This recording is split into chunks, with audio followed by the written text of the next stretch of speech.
చెప్తారా? చాలా కదా, చాలా చాలా సంతోషం ఎక్కడి నుంచి వస్తుందంటే మన యేసయ్యలోనే సంతోషం ఉందండి. మన కుటుంబాల్లో మన ఇంట్లో ఎంత పొద్దున్న లేచిన దగ్గర నుంచి ఎంత ఏదో సఫర్ అవుతూ ఉంటాం కదా, ఏదో ఒకటి సమస్యలే ఇంట్లో ఉంటే. కానీ మన మందిరానికి వస్తే ఎంత సంతోషంగా ఉంటాం కదా, ఎంత ఆనందంగా ఉంటాం కదా. కానీ ఎప్పుడు కూడా ఎల్లవేళ కూడా మనం సంతోషంగా ఆనందంగా ఉండాలంటే ఏం చేయాలంటే ప్రార్థన చేయాలండి. ప్రతి ఒక్కరు కూడా ప్రార్థన మాత్రం విడిచిపెట్టద్దు. ఇందాక ఒక సహోదరి ప్రార్థన చేశారండి, ఆవిడ పేరు చెప్తారా? అమ్మ గంగమ్మ.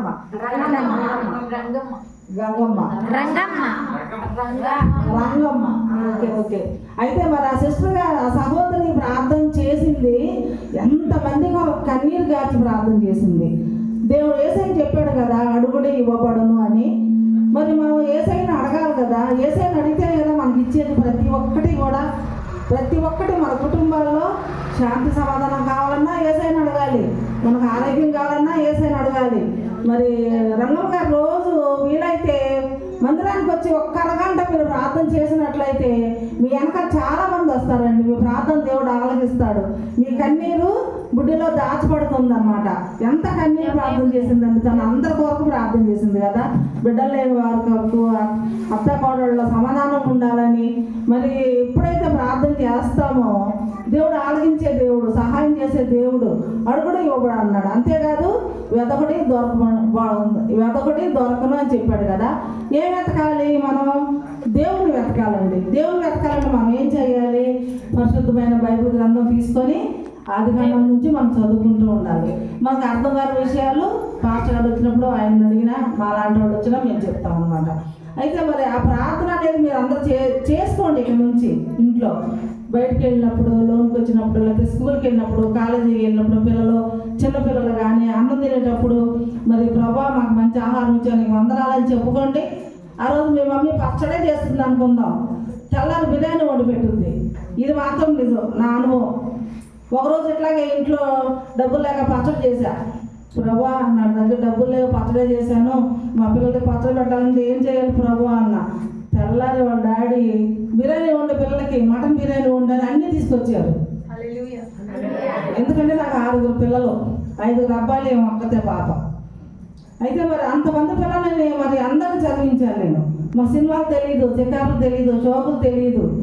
దేవుని మందిరము ఆ స్కూలే మా పిల్లలకి. ఇప్పటికి ఈ రోజు కూడా మా పెద్దబాబు సేవకి వెళ్ళిపోయాడు, మేమందరం ఇప్పటికి వచ్చి మా పిల్లలు మందిరాలేనండి, ఎక్కడికి వెళ్ళరు. అయితే మీరు కూడా ప్రార్థన ద్వారా సాధ్యమవుతుందండి ఇదంతా కూడా. మీకు ప్రార్థనే. ఇందాక స్త్రీలు ఎవరున్నారు బైబిల్లో అంటే మెయిన్ ఆవును మర్చిపోయారు, యేసయ్యను కన్న తల్లిని మర్చిపోయారు. మరియమ్మ తల్లి అని పేరు చెప్పలే ఎవరు, మా అత్తమ్మ అని చెప్పారు కానీ మరియ తల్లి పేరు చెప్పరా. అంటే మీలో ఏం లేదు, మీరు బైబిల్ చదువుకోవట్లా. కొంచెం సమయాన్ని హెచ్చించండి. వంట అయిపోయిన తర్వాత, అదే స్కూల్కి కాలేజీకి వెళ్ళొచ్చిన తర్వాత 10 నిమిషాలు, ఒక్క పావు గంట బైబిల్ చదువుకోండి. మీకు దేవుడు అన్నీ అనుగ్రహిస్తాడు. ఒక్కటి కాదు, మీరు చదువులో ఫస్ట్ వస్తారు, మీకు మంచి ఉద్యోగాలు వస్తాయి, మీ కుటుంబాలు శాంతి సమాధానంగా ఉంటాయి. ఎవరైతే పిల్లలు లేకుండా బాధపడుతున్నారో దేవుడు వారికి గర్భాలు ఇచ్చే దేవుడు. 15 సంవత్సరాలుగా పెళ్ళయి పిల్లలు లేకపోతే మన మధ్య ఆడపిల్ల పుట్టింది. 15 సంవత్సరాలు పెళ్ళయి అమ్మాయికి. చూడండి ఎంత దేవుడు కదా, అద్భుత కార్యాలు చేసే దేవుడు మన దేవుడు. అయితే మరి మన బైబిల్ గ్రంథం నుంచి నాకు ఎక్కువ టైం లేదండి, ఎక్కువ టైం ఇవ్వలేదు కాబట్టి మరి సమూయేలు గ్రంథం 1వ అధ్యాయంలో మరి ఒక ఊర్లో మరి ఎల్కానా అని ఒక ఆయన ఉన్నారండి. అంటే బైబిల్లో ఉన్న స్టోరీయే చెప్తున్నా మీకు. మరి ఆయనకి 2 భార్యలు. మొదటి భార్యకి పిల్లలు పెట్టలేదని రెండో భార్యను చేసుకుంటే రెండో భార్యకి ఎంతోమంది పిల్లలు పుడతారు. ఈ మొదటి భార్య కూలిపోతూ ఉంటుంది రోజు. ఏంటి నాకు పిల్లలు పుడతలేదు, నా పిల్లలు లేరేంటి, నేను ఎవరికి అన్యాయం చేయలేదు కదా, ఎవరికి ద్రోహం చేయలేదు కదా, నాకెందుకు పిల్లలు పుడతలేదని ఏడుస్తూ ఉంటుంది. ఆ భర్త వచ్చి ఓదారుస్తూ ఉంటాడు, నేను ఉన్నాను కదా ఇంక పిల్లలు ఎందుకు అంటాడు ఆయన. లేదు నా గర్భం తెరవాలి అని చెప్పి ఏడుస్తుంటే ఆమె కన్నీరు చూడలేక ఆయన ఏమంటాడంటే, వచ్చే నెల ఇంకొద్ది రోజుల్లో మందిరానికి వెళ్దాము, అక్కడ మనం పశువుల్ని బలి అర్పిస్తాం కదా, అప్పుడు వెళ్దామని చెప్పి తను తీసుకెళ్తాడు. అయితే మరి సమూయేలు గ్రంథం మొదటి గ్రంథం మరి 11వ వచనంలో చాలాసేపు ఆమె ఏడుస్తూ ప్రార్థన చేస్తుంది. సైన్యములకు అధిపతియగు యెహోవా, నీ సేవకురాలైన నాకు కలిగి ఉన్న శ్రమను చూచి నేను సేవకురాలైన నన్ను మరొక జ్ఞాపకము చేసుకొని నీ సేవకురాలైన నాకు మగపిల్లను దయచేసిన ఎడల వాని తల మీదకి క్షౌరము కత్తి ఎన్నటికి రానియక వాడు బ్రతుకు దినములన్నిటను నేను వారిని యెహోవానగు నీకు అప్పగించుతునని మొక్కుబడి చేసుకొనేను. ఆమె యెహోవా సన్నిధిని ప్రార్థన చేయించుండగా ఆమె కన్నీరు కారుస్తా ప్రార్థన చేస్తా ఉంది. మందిరంలో కూర్చొని ఆమె ఎంతో కన్నీరు కారుస్తా ప్రార్థన చేస్తా ఉంది. ప్రార్థన చేస్తా ఉంటుంటే తన మాట ఎక్కడికి వెళ్తుందంటే దేవుని పాదాల చెంతకి వెళ్ళిపోతుంది. అయ్యో ఈ స్త్రీకి పిల్లలు లేరా, నాకు మొక్క పెడుతుందా అని చెప్పి దేవుడు కూడా చూస్తూ ఉన్నాడు. ఆమె ఈలోపు మరి అక్కడున్న ప్రవక్త వచ్చేసి, ఏంటి ఏడుస్తున్నావేంటి, కడు తెరవట్లేదేంటి, ముద్రాలు అయిపోయావా, మొత్తమంది ఏమైనా తీసుకున్నావా అని అడుగుతాడు. కాదు నాయనా, కాదు, నాకు పిల్లలు లేరు, నాకు పిల్లలు కావాలి, ఒక్క పిల్లోడు పుట్టినా కానీ నేను మందిరంలో ఇచ్చేస్తాను, నా బిడ్డలు కావాలంటే ఆయన వాగ్దానం చేస్తాడనమాట ఆ ప్రవక్త. వచ్చే సంవత్సరానికి నువ్వు కొడుకుని కంటావు అని. నిజంగానే వచ్చే సంవత్సరానికి కుమారుడు పుడతాడండి, తీసుకెళ్ళి మందిరంలో చెప్పేస్తుంది. ఆయనే సమూయేలు. సమూయేలు అంటే ఎంత పేరు, ఆయన ఎంత ప్రాప్తి అవుతాడు. పుట్టగానే తీసుకెళ్ళి పాలు విడవగానే తీసుకెళ్ళి ఆయనకు అప్పచెప్పేస్తుంది. ఆయన పెంచి పెద్ద చేసి ఒక ప్రవక్తగా తయారు చేస్తాడు. అంటే దేవుడు ఏం చేశాడు, హన్నా ప్రార్థన ఆలకించాడు, విన్నాడు. ఆమె ఏం చేసింది, అడిగింది. అడగకుండా ఇంట్లో ఉంటే వస్తాయా, రావు కదా. మనం కూడా ఇళ్లలో ఉంటే మనకు వస్తాయండి ఇవన్నీ, రావు కదా. మీకు ఒక మాట చెప్తాను. మరి నాన్నగారు రైల్వేలో ఆఫీసర్గా చేసేవాడు అనమాట డ్యూటీ. అప్పట్లో జీతాలు తక్కువ, మాకు సరిపోయేవి కాదు. ఏం చేయాలా అని ఒకరోజు మా మందిరం పెద్దలు వచ్చారు. అమ్మ మరి గుడి ప్రతిష్ట జరుగుతుంది, మరి అట్లా డబ్బులుగా అందరూ కూడా ఇంతని వేసుకుంటున్నారమ్మా డబ్బులు, మరి నువ్వేమన్నా ఇస్తావా అన్నారు. అంటే మా పరిస్థితి అంతా అక్కడ తెలుసు, మా పిల్లలు ఎక్కువని. నేనేం చేయాలి అర్థం కావట్లా, నాకు అస్సలు ఏం చేయాలి అది తెలియట్లా. అయ్యో ప్రభా, నేనేం చేయాలి, పెద్దలు వచ్చారు, చర్చి పెద్దలు, నా బరువు పోద్దేమో, నా మాట పోద్దేమో, నేను డబ్బులు ఎక్కడ తేను అని నేను అటు ఇటు తిరుగుతూ ఉన్నా ఇంట్లోకి వెళ్ళి.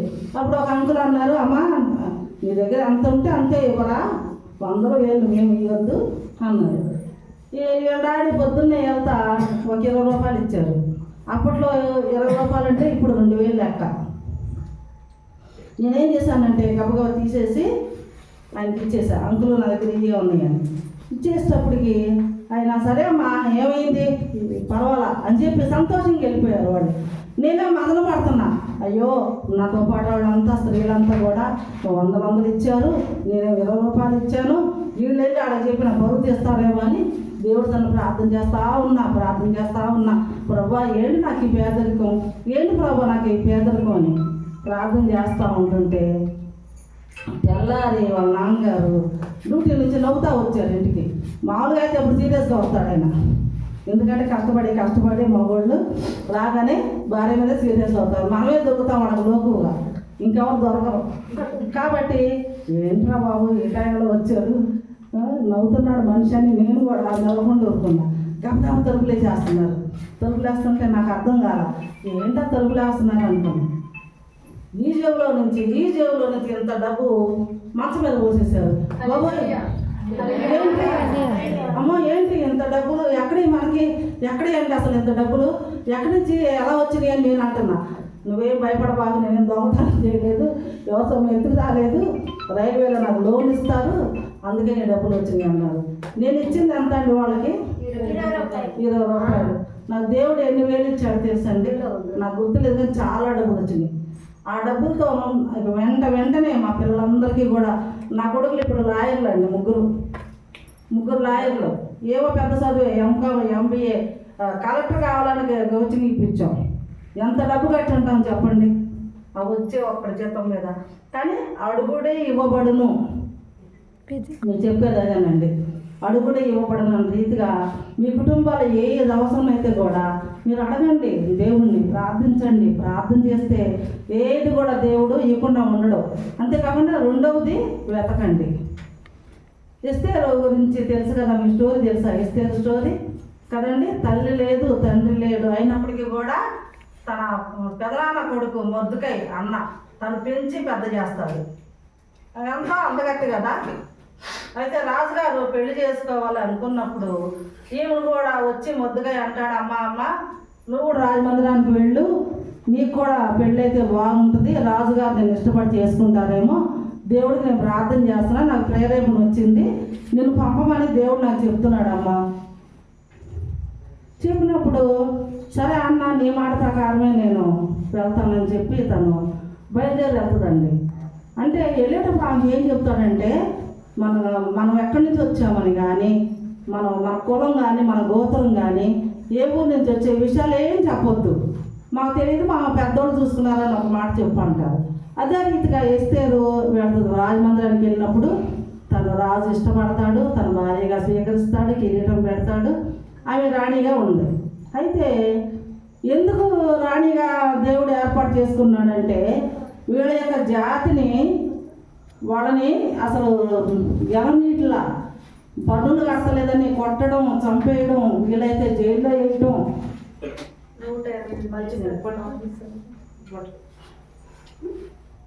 127 దేశాలకి మరి ఇజ్రాయేల్ ప్రజలు బానిసలుగా ఉన్నారు. మరి వాళ్ళు విడిపించాలంటే మరి ఎలాగా? అందుకనే దేవుడు ఎస్తేరుని ఎన్నుకున్నాడు. ఆమె రాణి అయితేనే రాజుగారు మాట విని ఏదన్నా విడుదల కలగడానికి ఒక అవకాశం ఉంటుంది. కొన్ని సందర్భాల్లో మన ద్వారా ఏం జరుగుతుందో అర్థం కాదు, దేవుడు కానీ మన ద్వారానే గొప్ప కార్యాలు జరిగిస్తాడు. అందుకే మనం ఇంకా బ్రతికున్నాం. మనం ఉన్నామంటే మన ద్వారా దేవుడు ఏదో గొప్ప కార్యాలు చేయబోతాం అనుకుంటాం. ఎస్తేరుకే జరిగింది నేనేంటి అనుకుంటాం, కాదు, మన ద్వారా కూడా దేవుడు గొప్ప కార్యాలు జరిగించడం కోసమే మనల్ని ఇంకా బ్రతికించాడు కదండి. అయితే దేవుడు ముందుగా ఆవిడని ఎన్నుకున్నాడు.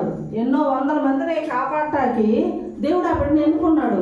ఆమె కూడా ఎంతో నెమ్మదస్తురాలు, ఎంతో మంచిది, అందగత్తి. అయితే రాజు ఆ మాటని ఎప్పుడు కూడా తీసివేయలేదన్నమాట. వాళ్ళు ఇంకా శ్రమలు పడుతున్నారని అన్నయ్య చేస్తాడంటే మొద్దుకై ఆమె ఎలాగుందో ఏంటని మంచి చెడు చూసి మాట్లాడతా వచ్చి చెప్తాడు, అమ్మ మన వాళ్ళకి ఇంకా కష్టాలు ఎక్కువైపోయి, హామాన్ అనే విరోధి ఉన్నాడు, అతను ఎక్కువగా కష్టాలు పెడుతున్నాడమ్మా, నువ్వు ఏదైనా చేసి వాళ్ళని కాపాడాలన్నప్పుడు 3 రోజులు ఉపవాసం ఉండమని చెప్పుద్ది వాడు ప్రజలకి. ఉండమని అప్పుడు రాజుగారిని పిలిపించి రాజుగారి దగ్గరికి వెళ్ళి అడుగుద్ది, 3 రోజులు ఉపవాసం ఉంటామంటే 3 రోజులు ఉపవాసం ఉండొచ్చు అని చెప్తాడు ఆయన. ఆ ఉపవాసం ద్వారా అసలు విరోధులు ఎవరో బయటపడతారు. ఆ హామాన్ ఏం చేస్తాడంటే, మొద్దుకని ఎలాగైనా చంపేయాలి, ఎలాగైనా ఉరితీయించాలి, వీడు ఉండకూడదు, నాకు అర్థమైపోయాడు అని చెప్పి తన్నే చంపాలనుకుంటాడు. కానీ దేవుడు ఏం చేశాడంటే, మరి ఎస్తేరు ప్రార్థన, మొద్దుకాయ ప్రార్థన, ప్రజల ప్రార్థన ఆలకించి మొద్దుకాయని మరి దేవుడు మరి కొన్ని పట్టణాలకి నాయకుడిగా ఎంచబడి తర్వాత హామాన్ని గురి తీసేస్తారు. అదొకటండి. తర్వాత ఇంకొక ఆమె ఏం చేస్తుందంటే, 2వ రాజుల గ్రంథం 5వ అధ్యాయంలో మనం చదువుకున్నట్లయితే అక్కడ ఒక రాజు ఉంటారు. రాజుకి ప్రధాన సేనాధిపతి ఏం చేస్తాడంటే, ఆయన ప్రతి దేశం మీదకి వెళ్ళిపోయి యుద్ధాలు చేసి ఆ యుద్ధాలు గెలుచుకొస్తా ఉంటాడు ఆయన. అట్లాగే ఇశ్రాయేల్ దేశం మీదకి వెళ్ళి ఆ దేశాన్ని గెలుచుకొని అక్కడ వస్తా